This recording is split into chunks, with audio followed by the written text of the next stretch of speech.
Good afternoon, students. How are you all? I hope you are doing in grades. आप classes regular कर रहे हो, पढ़ रहे हो. अब थोड़ा सा ही पोर्शन बचा है क्लास 12 चैप्टर 4 का, and we will be covering it very soon. फिर बहुत सारे डिस्कशन होंगे, बहुत सारे क्वेश्चंस होंगे आपसे, और आई होप आप उसमें बेटर करोगे. रेगुलर आप वीडियो देखिए, रेगुलर उसकी आप तैयारी करिए. Let us start today class. आज हम बात करेंगे रिप्रोडक्टिव हेल्थ के नेक्स्ट टॉपिक की, infertility, IVF, GIFT, ICSI and AI की. बिफोर वी स्टार्ट लेक्चर, इससे पहले आपने पढ़ा है कि कौन कौन से प्रिवेंशन है जो कि गवर्नमेंट्स ने यूज किया उस रिप्रोडक्टिव हेल्थ को कंट्रोल करने के लिए. बहुत सारे आपने कंट्रासेप्टिव डिवाइसेस के बारे में पढ़ा, मेडिकल टर्मिनेशन ऑफ प्रेगनेंसी के बारे में, और सेक्सुअल ट्रांसमिटेड डिजीज़ के बारे में आपने स्टडी किया. इन दिस वीडियो हम बात करेंगे इनफर्टिलिटी के बारे में. यह टॉपिक आपके एग्जाम पॉइंट ऑफ व्यू से भी बहुत सा इम्पॉर्टेंट है. बहुत सारे क्वेश्चंस आपके CBSE के एग्जाम में पूछे जाते हैं. तो सबसे पहले हम बात करेंगे इनफर्टिलिटी की. तो इनफर्टिलिटी जानने से पहले हमको जानना होगा कि फर्टिलिटी क्या होती है. तो फर्टिलिटी मीन्स जो भी आपके मेल्स हैं या फीमेल्स हैं, have the ability to produce sperms and ova, जिनके पास आपकी एबिलिटी होगी स्पर्म्स और ओवा के प्रोडक्शन की. तो ऐसे इंडिविजुअल्स को बोलेंगे कि that is a fertile man या फर्टाइल वोमेन या फर्टाइल फीमेल. इनफर्टिलिटी में क्या होता है कि ओवम और स्पर्म का प्रोडक्शन नहीं होता है. अगर ओवम और स्पर्म का प्रोडक्शन होता भी है तो फर्टिलाइजेशन नहीं होगा, और अगर फर्टिलाइज्ड होंगे भी तो इम्प्लांट्स नहीं होंगे, और अगर इम्प्लांट्स नहीं होंगी तो that womens not produce the childs and that condition it becomes infertility. कौन कौन से फैक्टर्स हैं जो कि इन्फ्लुएंस करते हैं आपकी इनफर्टिलिटी को. तो आपके कंजेंशियल या बहुत पुरानी बीमारियां हैं, या कुछ आपके हार्मोनल डिसऑर्डर्स हैं, आपकी जो लाइफ स्टाइल है, जो भी आपके इन्वायरमेंटल हेजार्ड्स हैं, पोल्यूशंस हैं, साइकोलॉजिकल हेजार्ड्स हैं, और बहुत सारे आपके जो भी सेक्सुअल ट्रांसमिटेड इन्फेक्शंस हैं, ये सारे पॉइंट्स आपके इनफर्टिलिटी को इन्फ्लुएंस करते हैं. अगर हम भारत में देखें, often the female is blamed for the couple being childless. जो भी कपुल चाइल्डलेस है तो अधिकतर भारत में क्या होता है कि फीमेल को ही ब्लेम किया जाता है. But more often than not the problem lies in the male partner. Problem जो है आपकी मेल पार्टनर से भी एराइज हो सकती है. तो स्पेशलाइज्ड हेल्थ केयर यूनिट्स, जो भी आपकी इनफर्टिलिटी क्लिनिक्स हैं, वह हेल्प करती हैं डायग्नोसिस में, और प्रॉपर ट्रीटमेंट करके इस डिसऑर्डर्स को वह समाप्त करती हैं, और जो भी इनफर्टिल कपुल्स हैं उनके पास चिल्ड्रन होने की संभावना प्रोड्यूस कराती हैं, बनाती हैं. However where such correction are not possible, the couple could be assisted to have children through certain special technique. जहाँ पर यह संभव नहीं है तो वहाँ पर कुछ स्पेशल टेक्निक्स यूज करते हैं, and that techniques are known as ART, assisted reproductive technology. इन टेक्नोलॉजी का यूज करके जो भी इनफर्टाइल्स कपल्स हैं वो आपके चाइल्ड्स का फॉर्मेशन कर सकते हैं. तो वन बाय वन हम डिस्कस करेंगे. सबसे पहला आपका है कि IVF, इन विट्रो फर्टिलाइजेशन.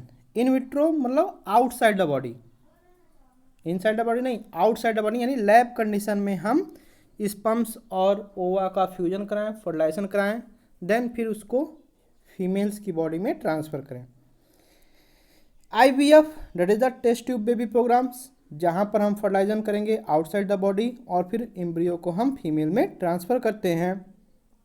अब इस प्रोसेस में होता क्या है, जनरली जो फीमेल्स होंगी उनको हम हार्मोन्स प्रोवाइड करेंगे, और हार्मोन्स प्रोड्यूस करेंगे तो आपके बहुत सारे एग्स का फॉर्मेशन होगा, और वह प्रोसेस कराता है आपका सुपर ओव्यूलेशन. देन एग को हम कलेक्ट करते हैं और स्पर्म को कलेक्ट करते हैं, जो भी डोनर्स मेल होंगे या जो भी डोनर फीमेल्स होंगे, और फिर उस मेल और फीमेल जो भी को हम गैमेट्स को फ्यूज कराएंगे. फ्यूज कराने के बाद फिर आपका जाइगोट का फॉर्मेशन होगा. फिर उस जाइगोट को फिर हम इंक्यूबेट कर सकते हैं, फॉर फ्यूचर जनरेशन में हम उसका फिर यूज कर सकते हैं, या उस जाइगोट को फिर फर्दर हम फीमेल के यूटेरस में ट्रांसफ़र कर देंगे, जहाँ पर इम्प्लांटेशन होगा और आपकी प्रेगनेंसी जो होगी आपकी कंटिन्यू होगी। बेसिकली अगर देखें तो IVF भी जो होते हैं आपके अलग अलग प्रकार के होते हैं। उसमें आपका एक है ZIFT, जिसको हम बोलते हैं जाइगोट इंट्राफेलोपियन ट्रांसफ़र। जैसा कि नाम से ही स्पष्ट है कि जो भी जाइगोट है या एम्ब्रियो है जिसमें 8 सेल्ड स्टेज हो, यानी जाइगोट जब डिवाइड करता है क्लीवेज होगा तो 2, 4, 8, 16 सेल बनेंगे और उसको हम बोलते हैं ब्लास्टोमियर। और फिर वह आपका ट्रांसफ़र होगा आपका फेलोपियन ट्यूब में। दूसरा आपका होता है IUT, जिसका हम बोलते हैं इंट्रा यूटराइन ट्रांसफ़र, और वह आपके एम्ब्रियो ट्रांसफर होते हैं 32 सेल्ड स्टेज में फीमेल के यूटेरस में, और वह प्रोसेस कहलाता है आपका IUT।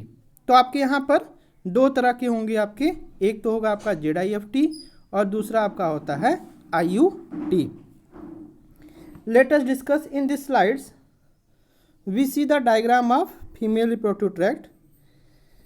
IVF में जनरली होता क्या है, तो सबसे पहले हम वोमेन को हार्मोन्स देते हैं, हार्मोन देते हैं ताकि वह ज़्यादा आपका एग का प्रोडक्शन कर सके। अब देखेंगे कि ओवरी में आपका मल्टीपल्स एग का फॉर्मेशन होगा और फिर उस मल्टीपल एग को फिर हम ओवरी से लेंगे, और लेने के बाद लैब कंडीशन में हम कल्चर ट्यूब में जो भी फीमेल डोनर की एग है और जो मेल डोनर का स्पर्म्स है उन दोनों को हम फ्यूज कराते हैं, और फ्यूज कराने के बाद फिर आपका जाइगोट का फॉर्मेशन होता है। देन उस फर्टिलाइज्ड एग को या एम्ब्रियो को हम इंक्यूबेटर में प्लेस करते हैं फॉर 48 आवर्स, 48 घंटे के लिए। देन उसके बाद उस एम्ब्रियो को फिर हम इम्प्लांट करते हैं फीमेल के यूटेरस में, जहाँ पर फिर इम्प्लांटेशन होगा और चाइल्ड का फॉर्मेशन होता है। तो यह प्रोसेस है आपका टोटल IVF का। क्लियरली समझ में आया होगा आपका। सबसे पहले हम क्या करेंगे कि हार्मोन इंजेक्ट कराएंगे फीमेल की बॉडी में ताकि ज़्यादा से ज़्यादा आपका एग का प्रोडक्शन हो। फिर उस एग को और जो भी आपका मेल डोनर स्पर्म्स है उसको हम टेस्ट ट्यूब में फ्यूज कराएंगे, तो वहाँ पर आपका फर्टिलाइजेशन होगा, और उसके बाद फिर उस फर्टिलाइज्ड एग को फिर हम 48 आवर्स के लिए इंक्यूबेट कर देंगे। देन उसके बाद फिर हम उसको फीमेल के यूटेरस में ट्रांसफ़र कर देते हैं। तो that is overall the process of in vitro fertilisation. इसमें क्या होगा कि इसका क्या सिग्निफिकेंस है, तो सिग्निफिकेंस यह है, तो सबसे बड़ा सिग्निफिकेंस है कि जो भी फर्टिलाइज्ड एग हैं उसको हम फ्रोजन कर सकते हैं, मतलब उनको फ्यूचर में भी हम यूज कर सकते हैं। जो भी मैंस जिनमें लो स्पर्म्स काउंट है उनके लिए भी ये आपका एक तरह से इम्पॉर्टेंट रोल प्ले करता है, और इस मेथड के द्वारा वह आपके फर्टाइल हो सकते हैं। नाउ सेकेंड है आपका GIFT, gamete intrafallopian transfer. Gamete intrafallopian transfer में क्या होता है कि जो भी डोनर है उससे ओवम को हम कलेक्ट करते हैं, और ओवम को फिर हम ट्रांसफ़र करते हैं फीमेल में, who can not produce ovum but provide suitable environment for fertilisation.